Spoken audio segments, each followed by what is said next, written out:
First contact and misconception. The Grand Observatory of Araxia Prime hummed with unusual activity.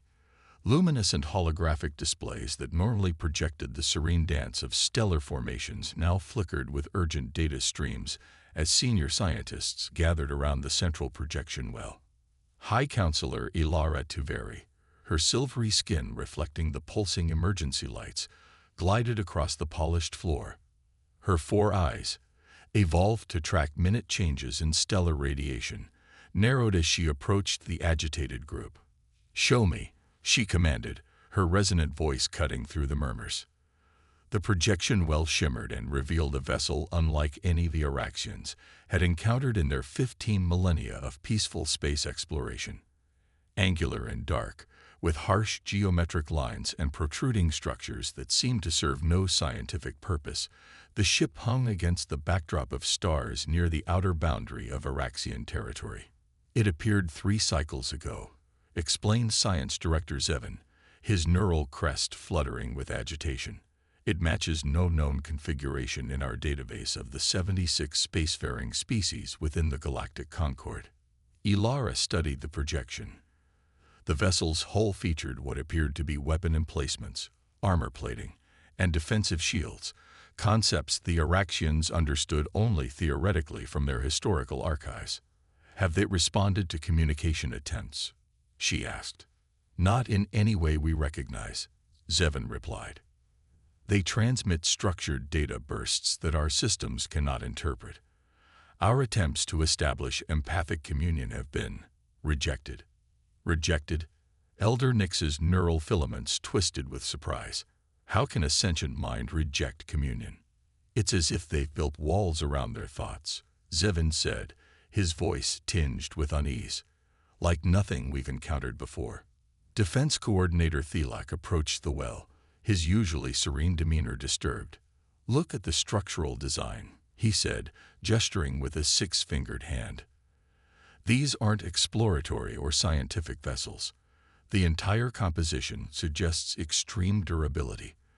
Those protrusions are almost certainly weapon emplacements. A warship." Ilara's thoughts echoed her disbelief. In the 15,000 years since the Araxians had achieved spaceflight, they had encountered many species, some with strange bodies, odd customs, unique ways of thinking, but all fundamentally peaceful. The concept of a vessel designed specifically for combat was almost incomprehensible. "Without question," Thelak confirmed, "we may have encountered something unprecedented, a truly aggressive intelligent species."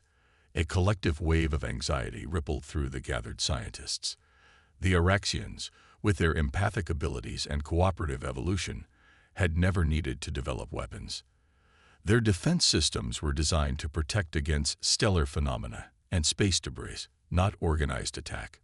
"We must approach with greater caution," Ilara decided. "Send our fastest observation vessel to monitor from a safe distance." "Already done," Zevin replied.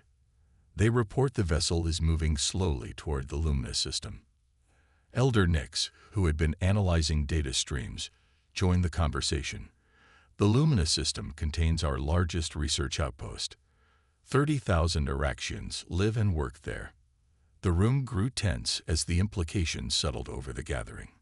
"If this is a predatory species seeking resources or territory," began Thelak, his neural crest flaring with concern.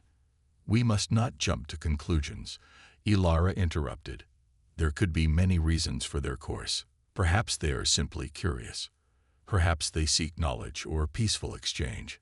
Or perhaps they seek conquest," said Thelak. "We should ready our defense grid."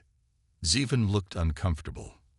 "Our defense grid was designed to handle meteor showers and solar flares. We have no true combat capabilities." "Then what do you suggest?" asked Thelak with growing frustration. "I suggest we learn more," Ilara said firmly. "Send a contact team, keep them at a safe distance, but try all forms of communication again, and prepare evacuation protocols for Lumina, just to be safe."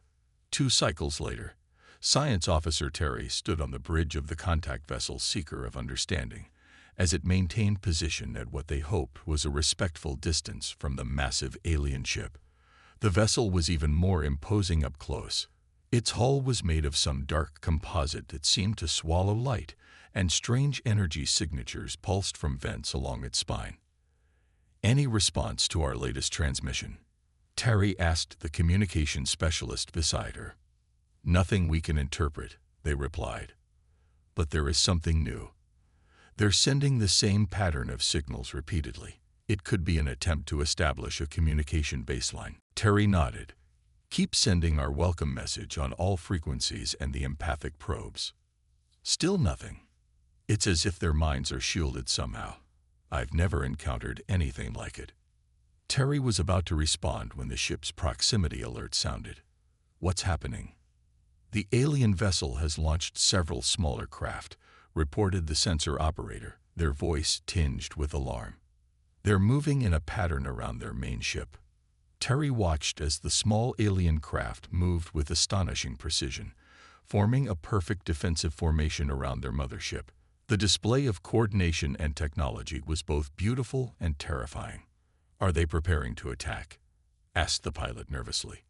"I don't know," Terry admitted, "but they had numerous opportunities to attack already if that was their intention. I think this is something else." Suddenly, the small alien craft began to emit stronger signals, broadcasting on a wider range of frequencies. "They're trying harder to communicate," Terry realized. "Redirect all our receivers to focus on those small craft." For hours, the Seeker of Understanding stayed in position, receiving and analyzing the alien signals. Slowly, patterns began to emerge. The alien messages contained mathematical sequences, prime numbers, the value of pi, simple equations. These were followed by simple images, a circle, a square, 2 points connected by a line. "They're building a communication bridge," Terry said with growing excitement. "They're showing us they understand mathematics and basic concepts. Now they're sending images of stars. I think they're showing us where they come from." As the cycle progressed, the crew of the Seeker of Understanding made their first breakthrough in understanding the aliens. They learned that the beings called themselves humans and came from a planet called Earth in a star system far beyond the known regions of space. But most surprising was what they learned about the nature of these humans. Yes, their vessel was indeed a warship. The humans made no attempt to hide this fact, but they explained that they built such ships for protection, not conquest. They had evolved on a world filled with predators and had needed to become strong to survive. Terry sent an urgent message back to the High Council. "The aliens, the humans, are indeed warriors, but they are not mindless aggressors. They have art, science, and a deep curiosity. Despite their capacity for war, they wish to meet with our leaders to establish formal relations." The response from the High Council came quickly. "Approach with caution. Invite a small delegation to meet at the neutral space station at the edge of the Lumina system. We will learn more about these humans and decide if they can be trusted." As Terry prepared the invitation, she couldn't help but feel that the galaxy had just become a much more complex place. The humans, with their strange mix of warrior strength and exploratory intentions, would change everything the Araxians thought they knew about the nature of intelligent life. Captain Maya Rodriguez stood on the bridge of the UES Horizon, Earth's first long-range military exploration vessel. The mission had been clear: push beyond the known frontiers, establish contact with new civilizations, and secure humanity's place among the stars. What they hadn't expected was to find an advanced alien civilization so quickly, or for that civilization to be so utterly unprepared for the realities of space. "Status report on the alien vessel," Maya asked, her dark eyes fixed on the view screen. "They're maintaining position, Captain," replied Lieutenant Commander Chen from his tactical station, still broadcasting the same welcome message. "Our translation algorithms are making progress. They call themselves Araxians." Maya nodded. The Araxians appeared peaceful, almost naively so.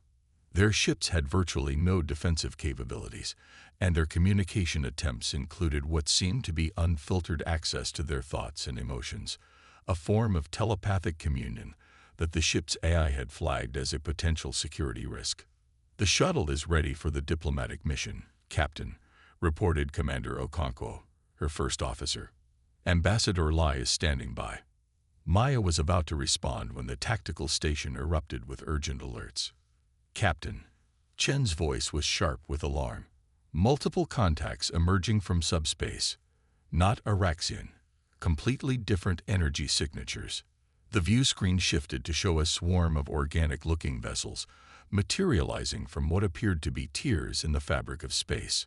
Unlike the elegant crystalline design of the Araxian ships, these new vessels resembled predatory creatures, all sharp angles and spiked protrusions. "They're on an intercept course with the Araxian research station in the Lumina system," Chen reported, "and they've just opened fire on the Araxian observation vessel."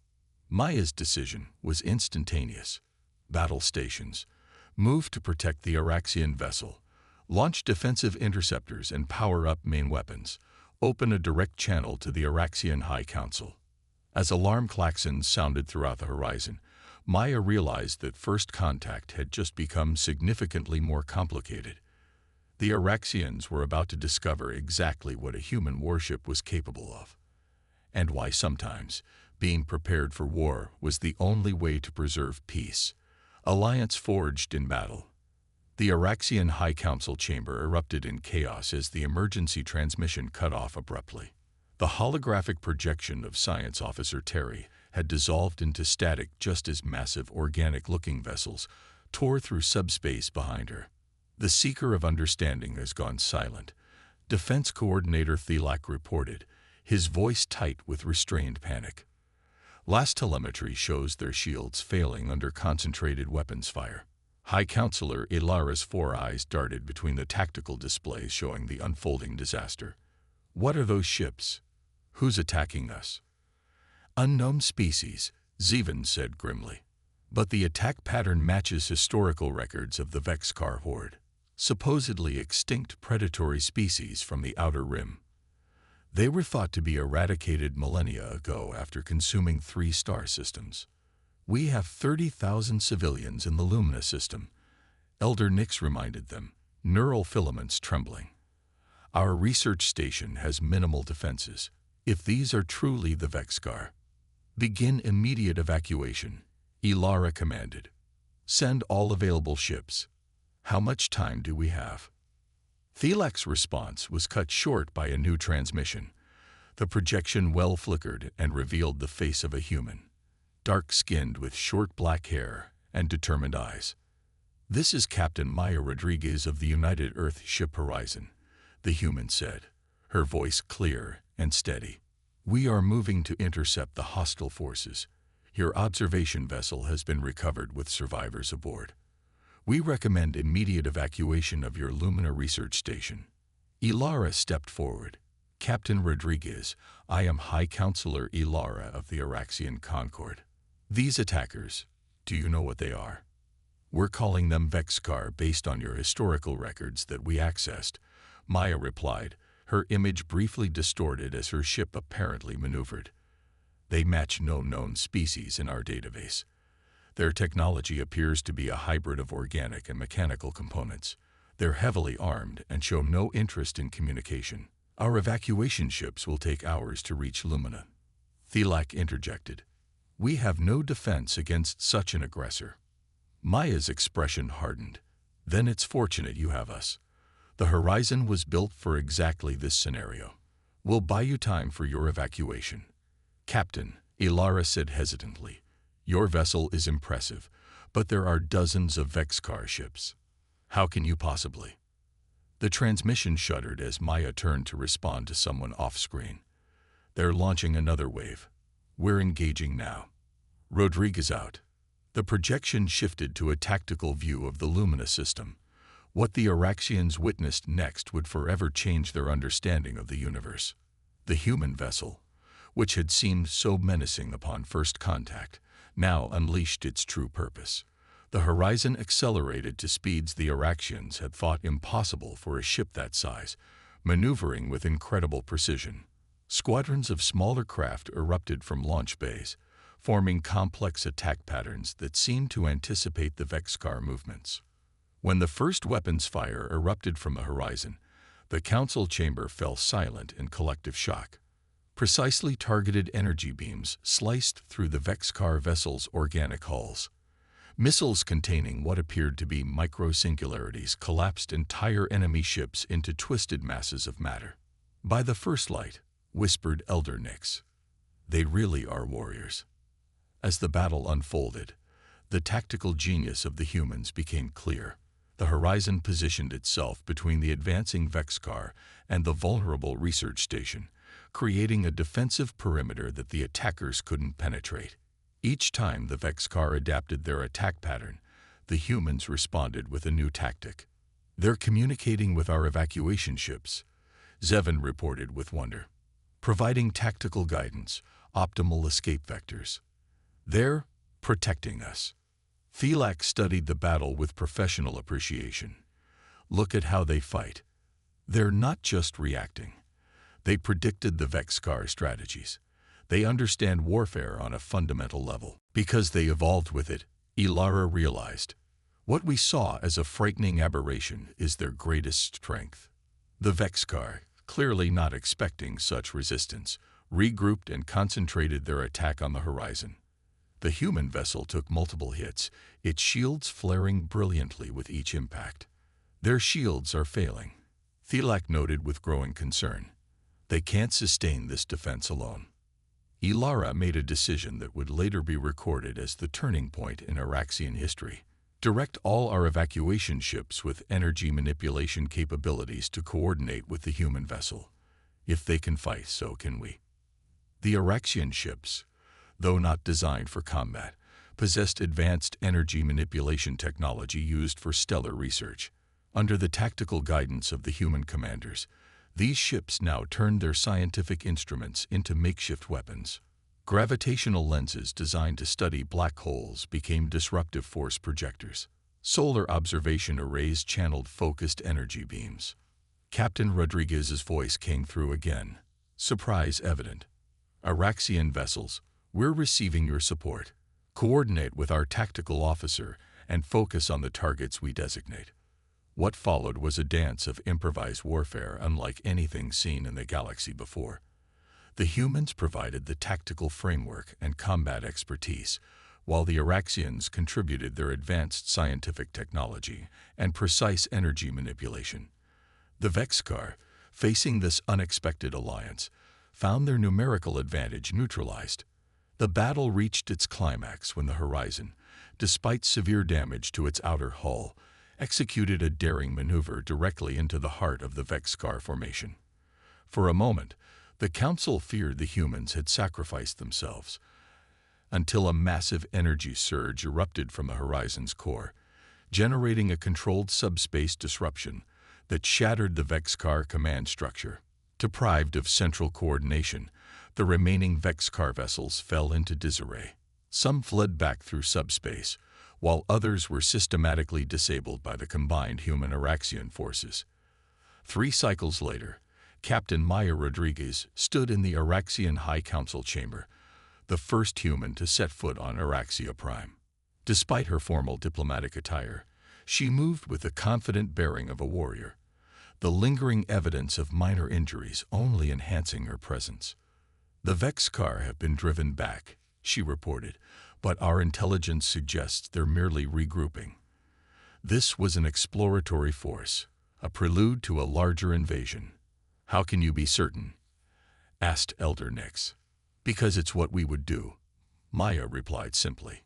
"Test your defenses, assess your capabilities, withdraw, and adapt. It's basic military strategy." "Which we know nothing about," Ilara acknowledged. "Captain Rodriguez, your people came to our space in what we perceived as a warship. We feared you. Now we understand that without that warship, without your people's knowledge of conflict, our civilization might have been lost." Maya's expression softened slightly. "Humanity learned warfare through necessity, Counselor. Our history is filled with conflict, but also with the drive to explore and connect. We build warships because we know not everyone in the galaxy shares our desire for peaceful coexistence." The Araxian Concord has existed for 15,000 years without needing to understand warfare, Thelax said. Now we find ourselves woefully unprepared for a threat we never imagined. Then perhaps, Maya suggested, this is where our peoples can truly help each other. You have much to teach us about peaceful cooperation and scientific advancement. We have much to teach you about survival in a universe that isn't always kind. Ilara stepped forward, extending all four hands in the Araxian gesture of profound respect. Captain Rodriguez, the Araxian High Council formally requests an alliance with Earth and humanity. We offer our scientific knowledge, our resources, and our friendship. In return, we ask for your protection and your wisdom in matters of defense. Maya took Ilara's hands in a gesture that would be captured in historical records throughout the galaxy. On behalf of the United Earth Government, I accept your offer of alliance. Together, we will face whatever comes next. As word spread throughout the galaxy of how a single human warship had defended the peaceful Araxians against the nightmarish Vexcar horde, perceptions shifted dramatically. Species that had initially viewed humanity with suspicion now sought their protection. Those who had dismissed humans as primitive newcomers now courted their alliance. The galaxy learned an important lesson. True civilization wasn't measured by the absence of conflict, but by how one responded to it. The humans, with their strange dual nature as both warriors and explorers, had found their place among the stars. Not conquering, but protecting. Not threatening peace, but preserving it. And the Araxians, for the first time in 15 millennia, began to understand that sometimes being prepared for war was the only way to ensure lasting peace.